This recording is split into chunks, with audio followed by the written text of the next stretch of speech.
Good morning, good evening, wherever you may be. Today, this is Mr. Moeller, and today we're going to be going over the antebellum United States. So this word antebellum refers to the time before the American Civil War. Antebellum literally means before the war.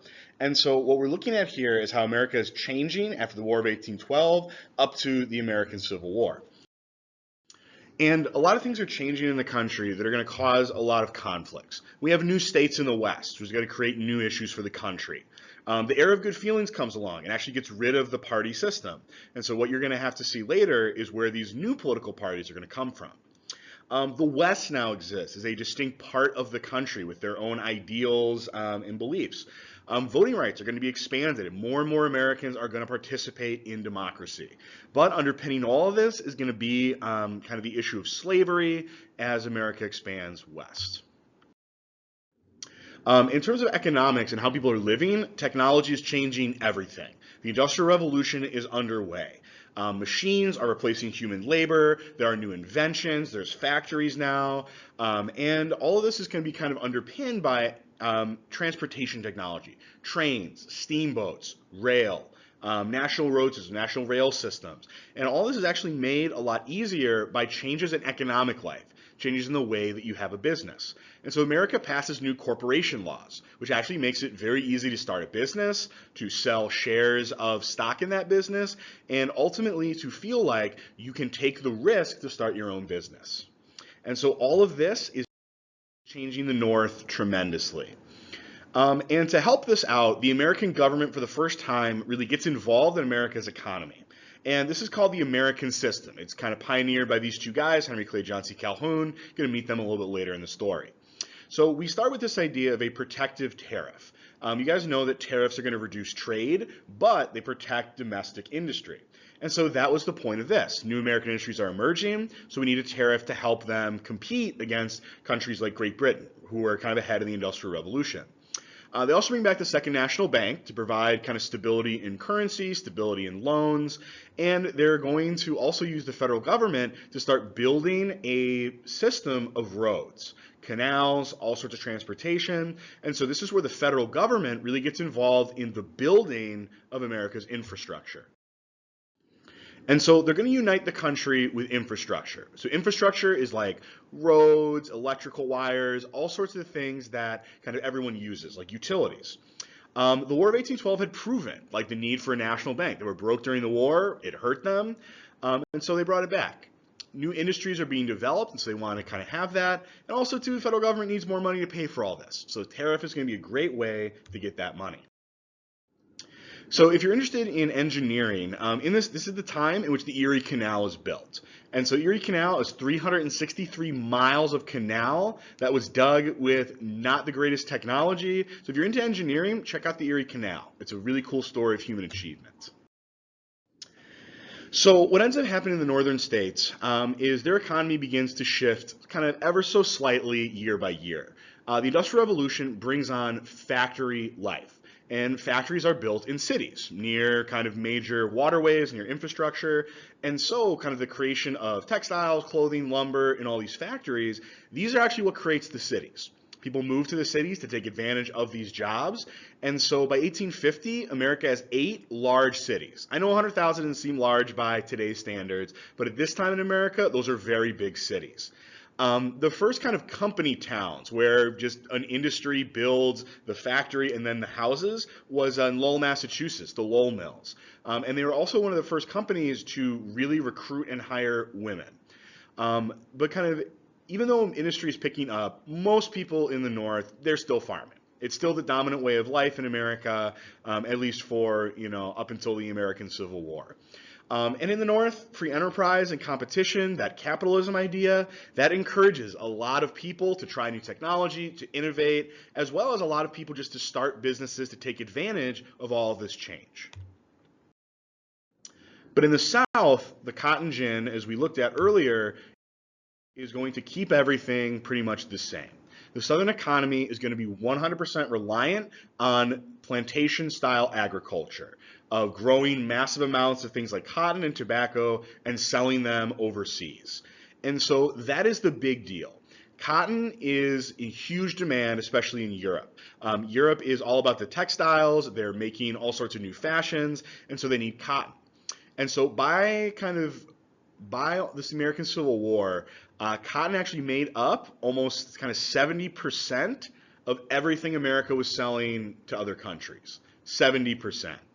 And so what this does, it increases the demand for slave labor immensely. And it makes the South entirely reliant for their money on trade with other parts of the world. And so the economics of the slave trade are really going to have a large consequence. Even though the international slave trade was banned in 1808, the domestic slave trade was still going on in huge ways. And demand for slaves is actually going to drive up their prices.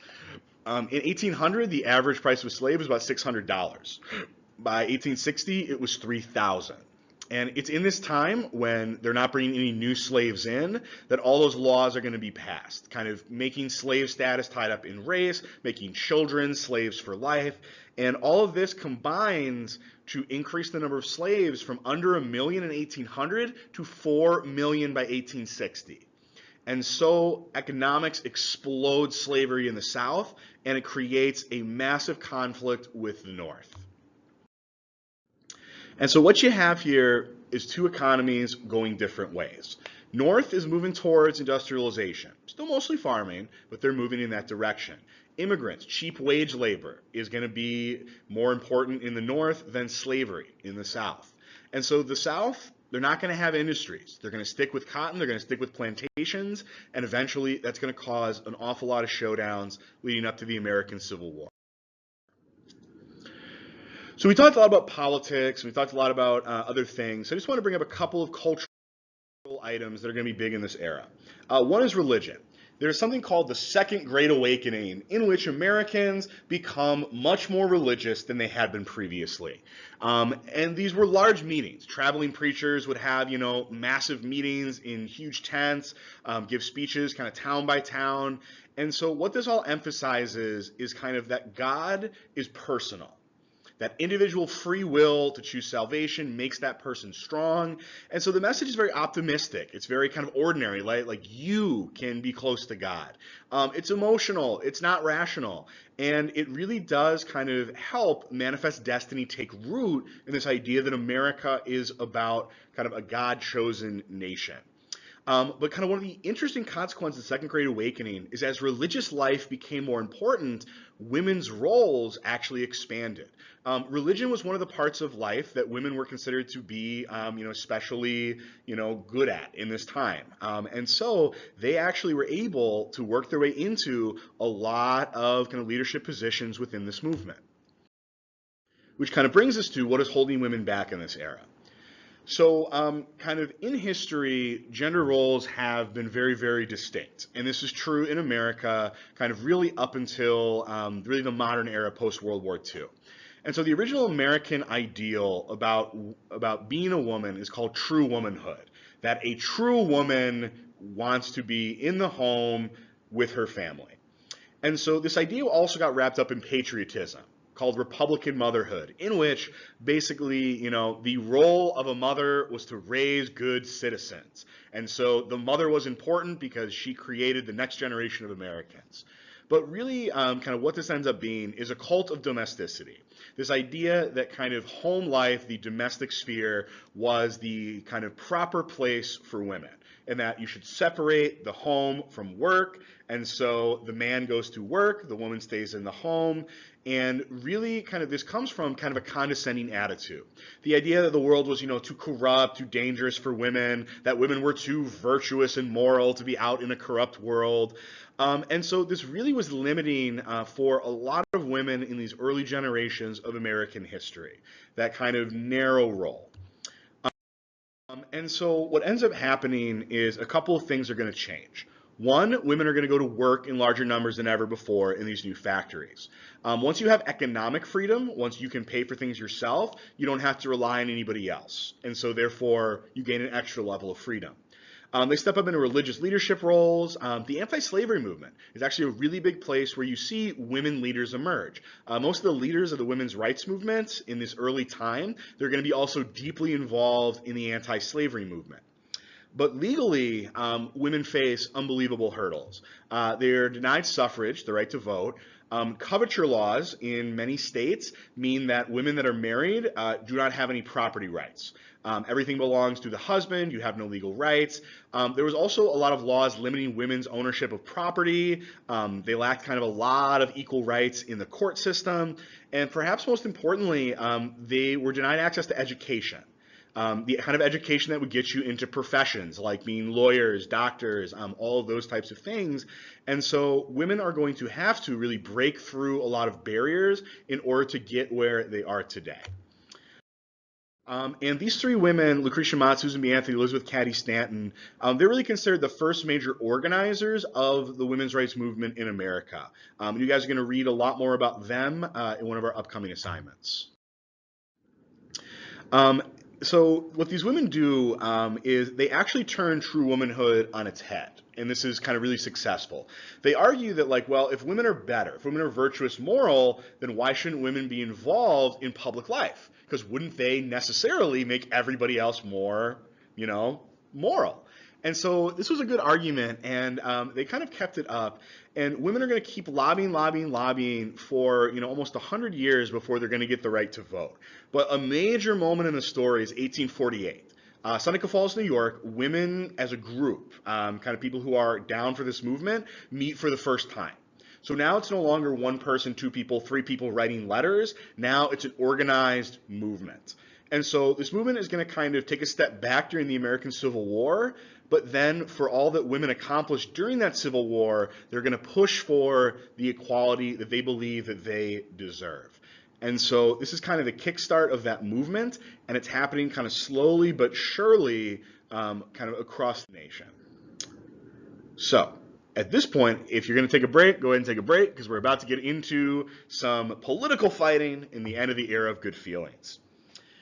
So the end of the era of good feelings comes pretty quickly, and the major cause of it is Western expansion. So new states have been formed out of all this territory that we've looked at on these maps: Ohio, Louisiana, Indiana, Mississippi, Illinois, Alabama.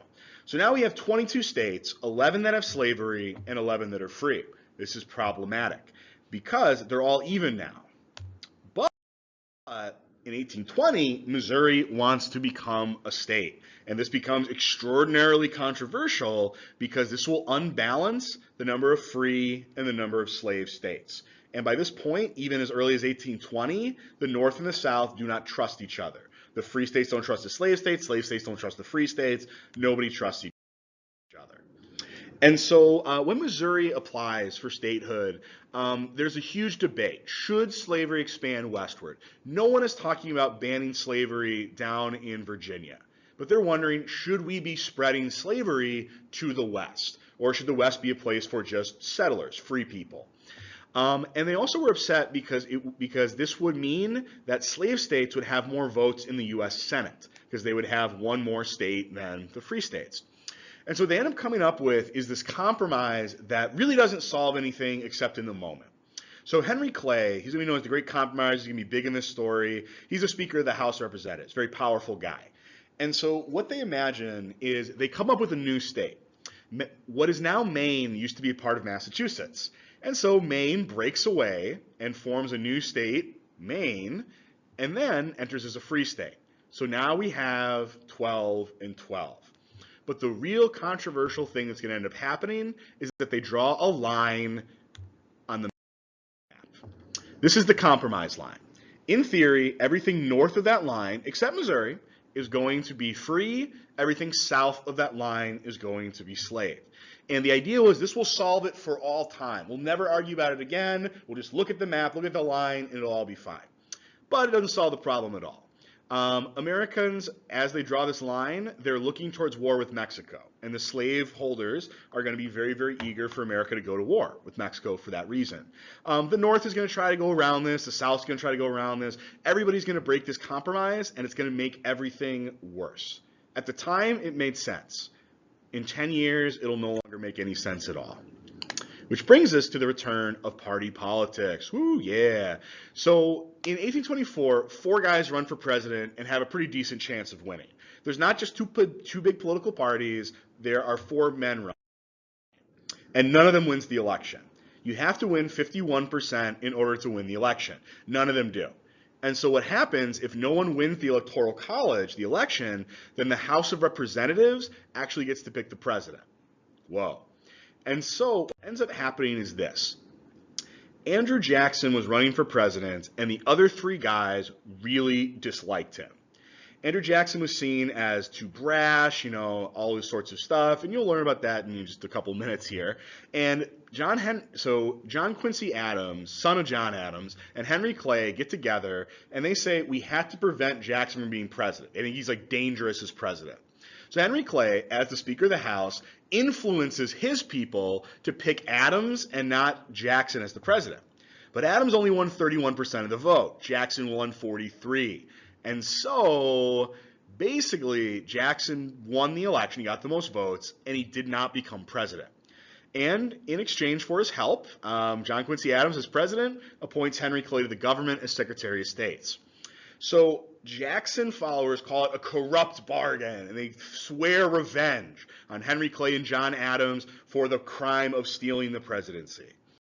And so Jackson goes out and he starts planning his revenge. So Andrew Jackson comes back in a big way with the return of party politics. And so Andrew Jackson is actually the founder of what today is known as the Democratic Party. He is its founder. It was originally called the Democracy, then it became the Democrats, and then it became the Democratic Party. So Andrew Jackson, you heard his name a couple times already. He's a war hero. He fought in several of America's wars. He's very famous for it. He's also from the West. He's a hero of the common man. His nickname is Old Hickory because hickory wood is strong, and Jackson will not bend and he will not break. And so Jackson is kind of the hero of the everyday person. He's not really a politician, doesn't really have a lot of experience, but he's the hero of those people, and he's also very famous. Jackson is helped out by the voting rights expansion that takes place in this time. You used to have to own land to vote. Now you don't. So all those common people, especially kind of out west, a lot of them are really going to see Jackson as their guy when they go to vote for the first time. And so the Democrats become the party of the West and some of the South, but the slavery issue going to remain dicey. Democrats are split on slavery pretty much all the way up to the Civil War. So what Jackson believes is pretty much in line with kind of the old, Democratic Republicans. He believes in the state's power over the, states should be more powerful than the federal government. He's anti-tariff, anti-tax. He's anti-national bank, thinking it favors the rich. He's pro-farming. He's anti-elite. He's kind of all of these things that the Democratic Republicans had kind of stood for. And standing against Andrew Jackson are the Whigs. Yes, the Whig Party. Very, very fun name. But basically, we can call this the Anti-Jackson Alliance. This party only exists to oppose Andrew Jackson. Henry Clay, John Quincy Adams gather their supporters, and they pull everyone who's opposed to Jackson in and say, we got to work together.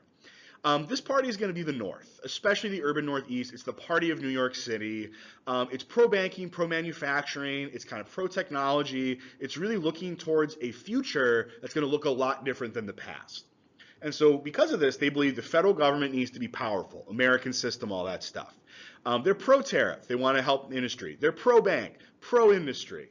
And so these guys are basically set up in total opposition to each other, and they're going to clash a bunch in this time. So in 1828, Jackson gets his rematch with Adams. But there's a new spirit of politics out there. More people are involved, huge voter turnout, everyone's showing up. Mass campaigns are happening. It's the first time you have parties, fundraisers where they put out, food and maybe, a barrel full of wine, and they have people give speeches about how great Andrew Jackson is. This is also a campaign that has a lot of mudslinging, and mudslinging is dirty campaign tactics. The idea is that you're trying to put mud on the other person so that they look worse to everyone. And so John Quincy Adams put out stuff about how Andrew Jackson had murdered a bunch of people in duels and things like that. On the other hand, Jackson referred openly to John Quincy Adams as his great rotundity, which means just he's fat. He would call him fat openly in speeches. So this was a really brutal election. And this political cartoon kind of encapsulates it. Political cockfighters. That this was a vicious election. It was personal. It was mean. Quincy Adams went after Andrew Jackson's wife, and Andrew Jackson went after him for that. So this is a really kind of interesting time. But the writing is on the wall because so many more people vote. 1824, less than 400,000 votes. Then 1.1 million, then 2.4 million. And this is without women, without slaves, without a lot of Americans who still don't qualify to vote. But Andrew Jackson is the common man. And the common man wins this election, in which the common people get to vote. And as you can see, he blows everybody out in a huge, huge way, losing only like the Northeast. So when Jackson gets inaugurated, when he takes the oath to become president, he throws a party. It's the first time that inauguration is open to the public. It's a huge party. He lets people inside of the White House, and it kind of just gets out of control. You guys can look it up. Look up Andrew Jackson inauguration party. And it kind of symbolizes a change. We have a change now. Andrew Jackson is the president. He's the common man. So the common man is going to be in the White House. And this is really kind of where Jackson steps in. He's the imperial president. He sees the presidency as the most powerful thing in America, and he believed that it should be. And he saw himself as the defender of ordinary people against the rich, against the powerful elites that he thought controlled Washington. In a lot of ways, Donald Trump's campaigns borrowed from Andrew Jackson's rhetoric, kind of the anti-elitism. But immediately, Andrew Jackson gets involved in some controversies. The first off is something that we call patronage or the spoils system. And here's how this works. When Jackson got elected, he fired everyone in the government and then gave all those jobs to his friends and supporters. The idea of patronage is that you reward loyal people to you with jobs, with contracts, with money, and this is considered to be extraordinarily corrupt. But Andrew Jackson said, hey, to the victors go the spoils. We won the election. Elections have consequences. So I'm going to bring my people with me. I'm not going to keep John Adams's people around. But again, this is going to become really controversial because there's a lot of money involved in this, so it becomes corrupt. On the other hand, Andrew Jackson didn't listen to the advisors that he was supposed to. Every president has a cabinet, a Secretary of State, Secretary of Defense, who advise the president. All these appointments have to be approved by the Senate so that, we don't get any like crazy people. Jackson didn't care. Jackson never met with those people. Instead, he would meet in the White House kitchen with his friends, and they would advise him in secret meetings. This became known as the kitchen cabinet. And so Andrew Jackson, violating checks and balances kind of openly, rewarding his political kind of hangers-on with jobs, kind of out of the gate, a lot of people saw Andrew Jackson as perhaps a corrupt figure. Some of the country absolutely loved him because he's still the defender of the common man, but there were questions that arose about how he was using the power of the office. Which brings us to Jackson Showdown 1, the Tariffs of Abominations. So in 1828 and 1832, new tariffs are passed to protect industry. The South hates these tariffs more than anything else. They call it the Tariff of Abominations. An abomination is something that's so horrible it shouldn't even exist. And so they believe it's going to hurt their economy. And it does. It hurts their trade. It hurts their cotton. And so their argument here is that this tariff unfairly helps the North at the expense of the South. And so enter into the story, old Crazy Eyes himself, John C. Calhoun. So John C. Calhoun's from South Carolina. He's the leader of the South. He's going to be the leader of the South. And he also happens to be vice president at this time. Whoa. And so he is going to go directly against his president, Andrew Jackson, to lead the opposition to these tariffs. He dusts off nullification. Remember nullification from Alien Sedition Acts? Yeah, I'm sure you do. No, he dusts off nullification, and he argues that the tariff is unconstitutional. It unfairly, targets southern states. And so he dusts off the Virginia and Kentucky resolutions, and he argues we don't have to pay the tariff.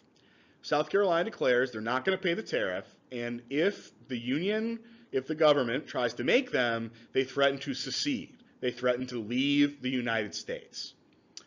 So this is very early on in the story, and already the signs of civil war are showing.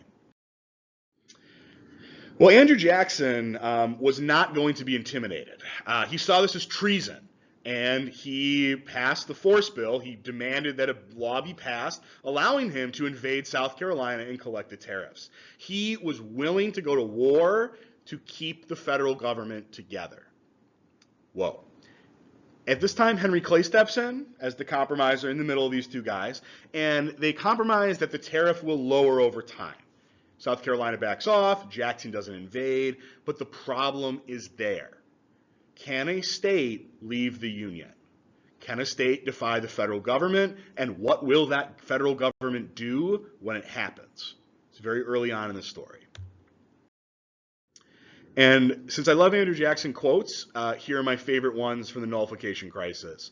John Calhoun, if you secede from my nation, I will secede your head from your body. And my only regrets are I didn't shoot Henry Clay and hang John C. Calhoun. So that kind of gives you a sense of how he handled things. So KJ gave him a score at this point as conflicts get worse. At this point, we got Previous Compromise, Northwest Ordinance, Compromise 1820, and Nullification Crisis, and we haven't even gone to war with Mexico yet. So our last big Jackson showdown number 2, the Bank War. So Andrew Jackson hated the National Bank. He hated it for the same reason as Jefferson did. He thought it was the enemy of the people. It was elites, rich people versus the common people. But he no longer has Jefferson's argument that the bank is unconstitutional. McCulloch v. Maryland, wrap that up. So the only argument Jackson can make is that the bank is the tool of the elites.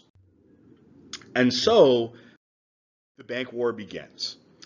So Henry Clay comes back to fight Andrew Jackson yet again. And so Henry Clay actually wants to force the bank issue. He wants Jackson to have to say whether or not he will kill the bank or let it live, because Clay is running for president and he wants to put Jackson into a corner. So Jackson has two choices. He can approve the bank and upset the commoners, the Westerners, everyone that hates the bank, or he can veto the bank and say, hey, no bank for you. But then he's going to lose the support of the wealthy, the banks, the Easterners, so he's in a tough position. But Jackson, true to form, says, I will do it, I will kill the bank. And so he vetoes the renewal of the bank, but not content to wait until 1836, he actually goes to the bank and takes out all of America's money and puts it into pet banks, banks that were in states, banks that were run by people he trusted. And as you guys know, a bank with no money is not a bank. And so Jackson single-handedly killed the National Bank by taking America's money out of it. Very, very gutsy move, won him a lot of supporters and won him a lot of haters. Because after the National Bank went away in 1836, the next year America had a depression. There was a panic, stocks crashed, the economy went into massive depression, and there was no bank there to save it. And so a lot of people end up actually in this time blaming Andrew Jackson for their economic problems. And so folks, decisions, they can cut both ways. He was the king of the common man, but he may have ruined the economy at the same time. So kind of the last thing with Andrew Jackson I just want to mention is his role in Indian removal. So Indian removal is an extremely popular political position. Everybody wants to relocate the natives out west, in the belief that, Americans will never move to, Oklahoma. And so the idea is if we can move all the natives, there will be no more conflict because there will be no more natives.